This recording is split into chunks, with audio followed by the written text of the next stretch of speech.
Hi everyone, my name is Katie. Welcome to Chords Records. I had the best vinyl haul I've ever had at a thrift store or charity shop. We call them in Australia. Amazing. I walked in, I'll take you through them. I walked in to the shop and asked them if they had any records, and they said they think they had some behind the counter on the bench. They said, we're not ready to sell these yet, they've just come in. And so I had my eye on them because I thought, oh, they don't know what they are yet. So I went looking around the shop, couldn't find any other records, came back to the counter and I said, could I just have a look? And they said, yeah, just have a look. And I looked through them. I didn't have a single one of them, and none of them were those kind of classical, Nana Muscuri, really bad country albums. They were all pop records of their time, and none of them I had. And 3 of them I didn't even know, and they were brand new, and I thought these could be interesting. And there were 9 of them, and I said, how much? And they said $3 each. I said, I'll take the lot. So for $27, I acquired $250 worth of records. And I'll tell you why. I'll keep them till the end, but 2 of them were worth over $70. So I was so excited. I want you to tell me if I should keep them. I'm not convinced. I'm wondering if I should just move them on. But let me take you through the haul. And please subscribe and maybe like this video if you do. And also, if you could let me know of any amazing kind of thrift store finds you've had. It's hit and miss, and I don't think I've ever had a really great one until this week. So the first one was this double Santana album. It's obviously got a lot of ringwear. The cover's good, if that. But I've cleaned up the vinyl. It's an Australian press. It's Moonflower from 1977, their album, which is a combination of live and studio recordings. It's on that original label, Australian Press, and the vinyl's pretty good. I've cleaned all of them, determining whether I'd keep it or not. And you can see there's no scratches or anything. I'd say that's a VG Plus minimum. Plays beautifully. What an interesting album. I've actually never listened to it top to bottom. You can see it's a gatefold. And apparently it was it was their best-selling album at the time. But the reason that I love this so much is the track on side 3, track 1. It's the cover of the Zombies' She's Not There, and it is brilliant. But honestly, this I'm going to keep this. It's amazing. $3. I mean, unless I get a better cover, that's a real steal. So very happy with that. And I noticed a lot of these albums, they've come from the same one collection, so it's not a flipper. It's someone, apparently it was a woman who came in, and there's a name on all these albums, Kathy Hunter, and most of them are from 1976, 1977, so 50 years ago. So I'd say, and they're mostly English bands, I think. So it felt like she was from England. So that's great. Second one, this is kind of in no particular order until the end. The next one, sorry, I'll just put these down here. Now, this is an album I've always been a bit nervous about because it got so much radio airplay at the time. And I've never listened to the whole album because it was just one of those albums that the single just went on and just, oh. So it's only now in my more mature years, shall we say, that I've revisited it. And oh my God, what a brilliant album. Don't know what you guys think. Al Stewart, Year of the Cat. Now, we all know the song, but my God, this album is absolutely brilliant. This was a gatefold. 1976 classic album. $3. Excuse me, I've had a bit of a cold. So I'll just show it to you on the gold RCA label. Like pretty good condition, plays beautifully. This was recorded at Abbey Road, and it was recorded by Alan Parsons, and you can tell it's pretty lush. It sounds epic. On my stereo, it sounds beautiful. And I think that's the difference, is I'm listening to this music for the first time on a pretty good system, on my Sansui amplifier, on my vintage Philips turntable. And I'm hearing these songs almost like it's the first time. So that one was really cool. And if you don't know the story of the Year of the Cat, apparently his girlfriend at the time was looking at a Vietnamese astrological calendar, and it was the Year of the Cat. The page was open of the Year of the Cat, and he just thought that was quite a good title for a song. He was into the of songs. And so the time this was released, it was the Vietnamese Year of the Cat. Okay, so he's a Scottish singer, if you don't know. The next one, beautiful condition, B52s, Mesopotamia. Really great condition. It doesn't look like this has been played much at all. So this was the kind of random EP that came out. It was B52s after they'd had their first 2 or 3 albums with their huge, Rock Lobster. Is that it? A hit. And they partnered with David Byrne of Talking Heads to produce a full-length album. And apparently it didn't go well, so they kind of parted ways, and so they put what they had out on this EP, and then they combined it with another album and on CD, I think is the story. So I wasn't super familiar with this at all. I love B52s, don't have this EP, really pleased. It was $3, so why wouldn't I? It really, really great condition. And just a lovely little detail about this album. It comes in a polyline sleeve, the inner sleeve. And you can see the whole album is very much the hieroglyphics, as the name pertains to. And the polyline sleeve has this beautiful little detail. I assume it's related.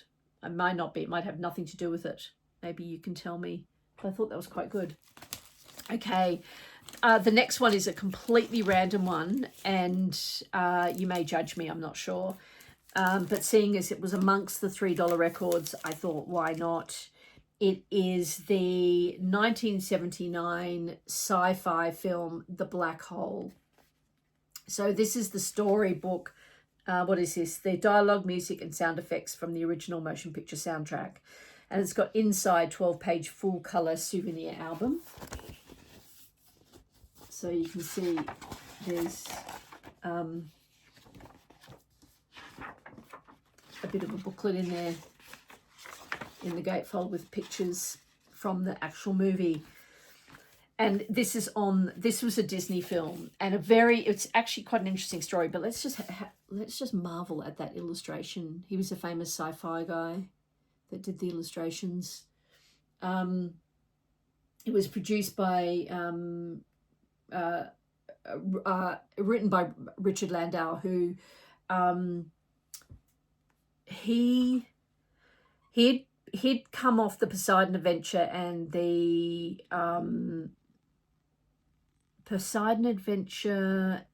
Towering Inferno, and Disney approached him about doing maybe a disaster film in space, and this is where this comes from. And it was made in 1979, so you're thinking kind of 2 years after Star Wars, and in fact they tried to get access to Industrial Light and Magic for some of the special effects, and they couldn't do it, and they created their own kind of proprietary system. It cost $20 million, and at the time it was the most expensive Disney film to be ever made. Here's the fun fact. I worked at Disney for 10 years. Never heard of it. Never even heard of this film. Didn't work, apparently. It made $33 million at the box office. So I collect sci-fi albums. So it's just quite a fun one to have. I don't like hard collect them. I just pick them up when I see them because I just think it's quite a fun genre. So that's quite a good one. I just wanted to show you the album because it's the Disney label. I haven't put this one in its sleeve yet.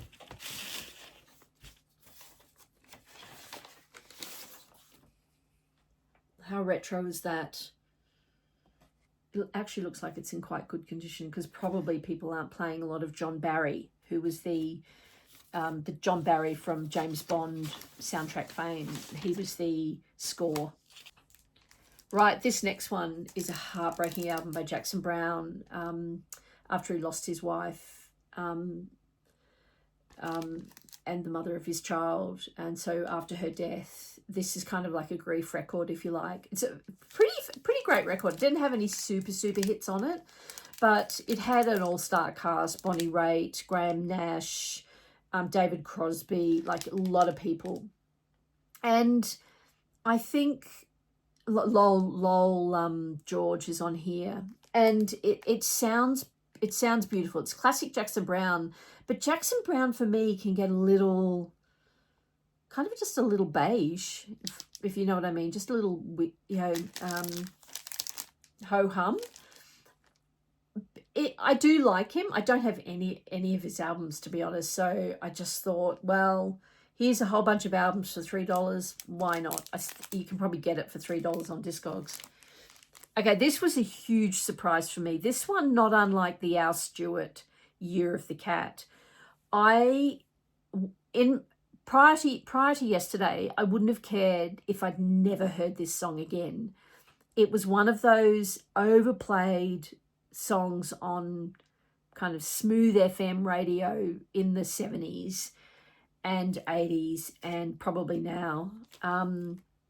And I just had written it off, and I have no real appreciation for George Benson as a jazz guitarist.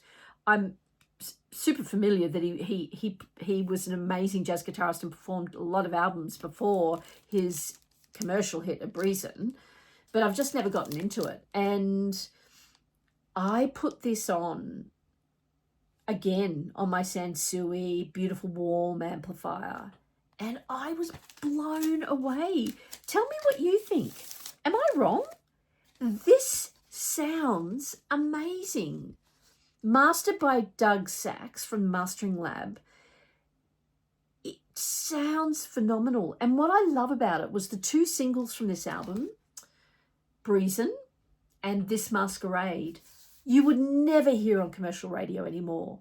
So Breezin', instrumental for one, and This Masquerade is like 8 minutes. Like the two singles from the album, it's not like a 2 minute 30-second pop song. Beautiful. The sound is what got me. I mean, his playing is beautiful, and I love jazz. I'm not super familiar with jazz guitar. Have a couple of Grant Green albums, but wow. This was a big surprise for me. Again, $3. Might as well have it in my collection. The next one I was really happy to get until I dropped it and scratched the second side. Only a little bit, but you can hear it, so I'm going to have to replace it. Billy Joel's The Stranger. Look at that beautiful photo. Who took that? Doesn't say. Obviously a classic album. This is the 5th album. This one was an English CBS, and this is the one that has the classic songs on it. She's Moving Out, Anthony's song, The Stranger, Just the Way You Are, Scenes from an Italian Restaurant, which is like that epic trilogy, Only the Good Die Young, She's Always a Woman. My God, it's like a best of Billy Joel. It's such a stunning album. I can't believe I didn't have it. I really like Billy Joel. I think he's epic. So that's his band there. Very happy to have it, except for the scratch. I was putting it on my turntable to play, and I actually dropped it. I can't believe it on side 2. I don't know if you can see the scratch on here. Somewhere. Yeah, you can see it. You can just see it kind of there. Can you believe that? Oh, I was so angry. Anyway, $3. I can't believe it's lasted 50 years and then I went and ruined it. I'll keep it though, because the rest of it plays beautifully. Right, now we're getting to the final 3 albums, which were new from the last sort of decade. And it looks like they've never been played. So I don't know what this woman was doing, cleaning out her collection and her daughter's collection maybe. So the first one is I never heard of any of these bands. So please tell me in the comments below, should I keep them? The first one is a band called Paris from America, Massachusetts, I think. This is a gatefold. It's their debut album called White Noise. It's kind of bright electronic pop rock. It sounded to me a bit like High as a Kite, if you know them, the Scandinavian band. It's really fun, and it has a female vocalist. Brilliant album. I think this is going for over 70 Australian dollars if you can get it. So this was a which one was this one? Let me have a look. This is the debut album. Yeah. So this was a limited edition repress, I think.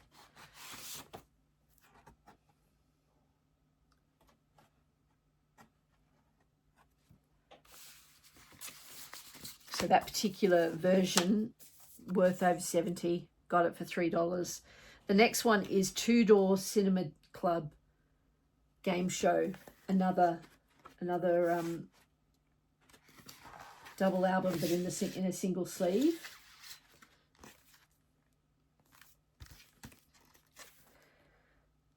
I don't know who this is by. Oh, Parlophone, I think, maybe.